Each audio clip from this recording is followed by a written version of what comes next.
അപ്പോൾ കാവശ്ശേരി പൂരത്തിൻ്റെ തട്ടകത്തിൽ കമ്പം കത്തിക്കലാണ്. കമ്പം കത്തിക്കാൻ വേണ്ടി അവർ ചെറിയൊരു കൂടൊരുക്കുകയാണ്.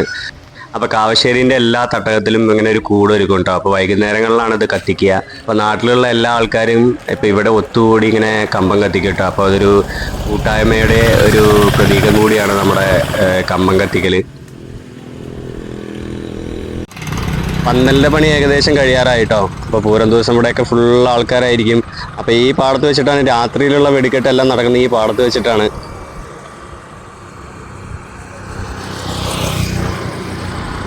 അപ്പോൾ കഴിഞ്ഞ ദേശത്തിൻ്റെ വെടിക്കെട്ട് പൊട്ടുന്നത് ഈ പാടത്താണ്.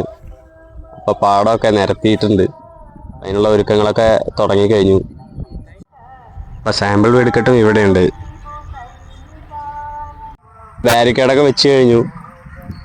അപ്പോൾ പൂരം ദിവസം ഇവിടെ മൊത്തം ആൾക്കാരായിരിക്കും. അതാണ് പരക്കാട്ടുകാവ് ശ്രീ ഭഗവതി ക്ഷേത്രം, കാവശ്ശേരി പൂരം നടക്കുന്ന അമ്പലം. കാവശ്ശേരി പൂരം ഫേമസ് വെടിക്കെട്ടിനാണ്, അതും ഈടുവെടിക്കാണ്. അപ്പോൾ ഈടുവെടി നടക്കുന്ന സ്ഥലവും കാവശ്ശേരി അമ്പലവും ഏകദേശം 1.5 കിലോമീറ്റർ വ്യത്യാസം ദൂരമുണ്ട് കേട്ടോ. അപ്പോൾ ലക്ഷം ദീപങ്ങൾ തെളിയിക്കാൻ ഇവിടെ പോവുകയാണ്. അപ്പോൾ അതിനുള്ള ഒരുക്കങ്ങളാണ് ഇവിടെ.